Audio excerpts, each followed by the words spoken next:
Барлықтарыңызға сәлем. Видео түсірмегеніме біраз болды, сол себепті егер ағаттықтарым болса кешіріңіздер. Ең алдымен барлық түлектерді шын жүректен құттықтаймын. Үлкен өмірге басқан қадамдарыңыз құтты, істеріңіз сәтті болсын. Ал қазір мен сіздерге өзімнің мектептегі ең соңғы күнімді көрсетемін. I just wanna feel something, I just wanna feel. I just wanna feel something, I just wanna feel something really real so that I can really feel like a person again. I just wanna feel something, I just wanna feel. I just wanna feel something, I just... Мен там настроение түсірген жоқпын, типа мектеп бітті деген сияқты, потому что сентябрьде мен қайта мектепке барам бәрібір. Сол себепті все чеки. Әрине мен толыққанды барлығын білемін деп айта алмаймын, алайда осы 9 жыл ішінде оқушыларға көптеген кеңестерім жиналып қалды, және де олар 10 шақты кеңес болуы мүмкін. Қазір мен сіздерге соларды айтып беремін. Кеттік. Жаттайтындарымыздың барлығы керек пе?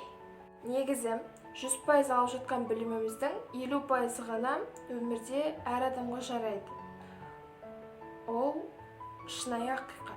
Және оқушылардың ойында мынандай сұрақ пайда болуы мүмкін. Онда не үшін біз мектепке барып білім алып жүрміз дегенде. Бұл мәселенің барлық түйіні бір білімді миыңа салып жаттау емес. Көптеген нәрселерді жазып, естіп, біліп, түсіну. Өзгелермен сөйлесуді дамыту. Өзгелерді тыңдай білу қасиетті дамыту болып табылады. Қарапайым формуланы алайық. Сен формуланы есте сақтау үшін, сен оны жазасың, тыңдайсың, қайталайсың, түсінбесең, ұстаздан қайтадан сұрайсың. Әрине, оған көп оқушылар мән беріп жатпайды. Мен мектепке барамын, себебі өмірге деген дайындығым осы мектептен басталады деп ешқай оқушы ойламайды. Себебі берілетін үй жұмыстары көп, және де олардың барлығын ойлаудың өзі жағымсыз. Шын емес пе? Мысалы, мен өзімде бұрын олай ойламайтын, ал қазіргі таңда ойым өзгерді. Мүмкіндігіңді жіберіп алма. Болашақ мамандығыңды ертерек таңдап, оның қыр-сырларын біліп, қазірден бастап мүмкіндіктеріңді жіберіп алма. Сол мамандыққа қандай пәндер керектігін біліп ал. Заман дамыған, ғаламторды ақтар, ізден. Өзіңнің қалағаныңа жету үшін сен оған қарай қарсы қадамдар жасау керексің. Ешқашан біреуден көшірме. Кей нәрселерді біз қиналып жатамыз, алайда біз мінсіз болуымыз керек емес. Кей тапсырмаларды қиналып жатамыз, алайда көшірсең де бәрібір сол нәрсені кейін өзің үйреніп ал. Себебі менде де ондай қателіктер кетті, мен кішкене көшіре бастадым, және де соған адам үйреніп қалады. Керісінше, сен сол бір көшірдің, содан кейін тоқтат.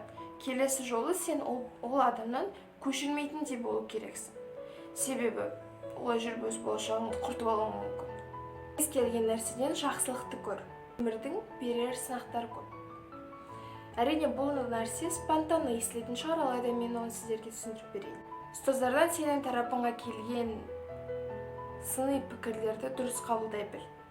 Өмір сынақтан тұрады демекші, сынақ ол өзгелердің сыни пікірі болмақ. Өзгелердің өзіңе деген пікірінен сенің сағың сынбасын. Есіме өзімнің бастауыш сыныптағы оқиғам түсіп кетті. Бастауыш дегенде, бұл мәселе мені бір 7-ші сыныпқа шейін мазаладау. Менің 1-ші сыныптың бастапқы 1-2 тоқсанда жазуым өте әдемі болды. Шын, мен мақтана аламын, что менің ол кезде жазуым әдемі болды, себебі ол кездегі дәптерім бар. Алайда ол кезде менің сабағым төменірек болды. Содан кейін мен сабаққа ден қойған кезде жазуым күрт нашарлап кетті. Яғни мен бір нәрсені бастадым, екінші нәрсені жоғалтып алдым деген сияқты ғой. Олай жасамаңыздар. Содан кейін мен жазуым қатты жаман болып кетті деп айтсам да болады. Содан кейін әр мұғалім күніне 6 сабақ болатын болса, 6 сабақтың 6-ында да бір сөзді барлық қайталап жататын. Ажар, сен жазуың жаман. жазуыңды түземесең алысқа бармайсың. Жазу ол қатты ең маңызды нәрсе сияқты.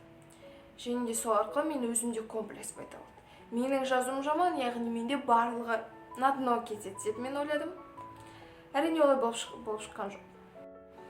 Күніне 1040 рет ұстаздардан жазуыңды түзесеңші деген сөз естігеннен кейін адам қажи бастайды негізі. Эмоциялы адам болғаннан кейін мен жылайтынмын, өзімді жегідей жейтінмін, біреуін ата-анама көрсетсем біреуін көрсетпейтінмін. Ал қазіргі таңда Құдайға шүкір бәрі жақсы. Мен ойлаймын, сол кездегі маған қатты сынмен қараған мұғалімдер, жазуыңды түземесең алысқа бармайсың деп айтқан мұғалімдер, менің жетістігімді көресіздер, өз сөздеріңізді қайтып аларсыздар деген ойдамын деп айтқым келеді ол кісілерге.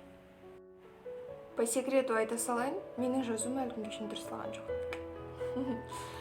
Жоқ, мен оны неме дұрыстап болуыма болушы еді, алайда главное, мен өз жазуымды түсінемін. Егер мен әдемі жазсам, мен өз жазуымды түсінбей қаламын. Әдемі дегенде нақты прям четко әдемі. Ал егер былай тез жазғанда кішкене недочеты болса да, мен өз жазуымды түсінемін, және де ол маған ұнайды. Сол себепті ешкімнің сөзіне мойыма.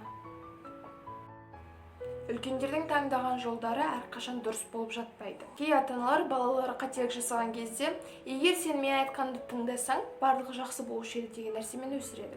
Алайда ол мүлдем дұрыс емес. Егер бала өзінің ата-анасының айтқан жолымен жүретін болса, бір кезде жақсылыққа баратын болса, екінші кезінде ол нәтиже шығармауы мүмкін. Бірақ кей кезде осындай ойларын не үшін айтамын деп те ойлап қаламын. Алайда содан кейін есіме өзімнің кішкентай болсын 89 адамнан тұратын аудиториям бар екен есіме түседі. Ата-ананың балаға деген қарым-қатынасы жайлы мен видео түсіргенін, және де оның ссылкасын бір жерде қалдырып кетемін. Кіріп көріңіздер. Сен ата-анаңның үмітін ақтауға міндеттісің, алайда үмітті ақтау жолын өзің таңдау керексің. Баланың өз қалаулары басты орында тұрғанда ғана ол алысқа барады. Мен оны айтып келемін, айтып жүрмін, және де айтатын боламын болашақта да. Бұл сөзді барлығы айтқанда шығар, айтып келетін де шығар, алайда мен айтпасам дұрыс болмас. Болашақ ол сенің бағаларың емес. Осы нәрсе 1040 рет айтылса да, бағалар үшін депрессияға түсетін балалар өте көп. Және де оның қатарында мен де болармын. Біраз уақыт бұрын, біраз дегенде 2 жыл бұрын деп айтсам да, 1,5-2 жыл бұрын мен бағаға жаман жылайтын. Егер бір жақтан төмен болып қалсам, бітті, өмір бітті деген сияқты нәрселер айтатын, әрине ол ақымақтық болды. Оны мен уақыт өте келе түсіндім. Бірақ қазір де кішкене былай бағам сәл төмен болатын болса, көңіл күйім түседі. Алайда қатты көңіл берілмеуге тырысамын. Аттестаттың түсі маңызды емес. Сен 3-ке оқып жүріп, кейін болашағың жарқын болса, сол маңыздырақ болады. Барлығы тек сенің өзіңнің жұмыс істеу қабілетіне және де ойлау қабілетіне байланысты. Ешқашан бағалар үшін уайымдаудың қажеті жоқ. Әр ұстаз, әр оқушының өзінің пәнін жақсы оқығанын қалайды, және де сол себепті көптеген қатты сынай пікірлер айтып жатады, алайда барлығын сен өзің шешесің, және де барлығы өз қолыңда. Ешқашан өзіңді қинап оқығаннан сен пайда таппайсың. Әрине, бұл видео әлі бітпеді. Және де осы видеоның жалғасы болғанын қаласаңыздар, осы видеоның астында 15 лайк жинайық, содан кейін мен осы рубриканың 2-ші бөлімін түсіремін. Барлықтарыңызға рахмет. 1000 видеоның ішіне менің видеома кіргендеріңізге қуаныштымын. Арнаға тіркеліп лайк басыңыз.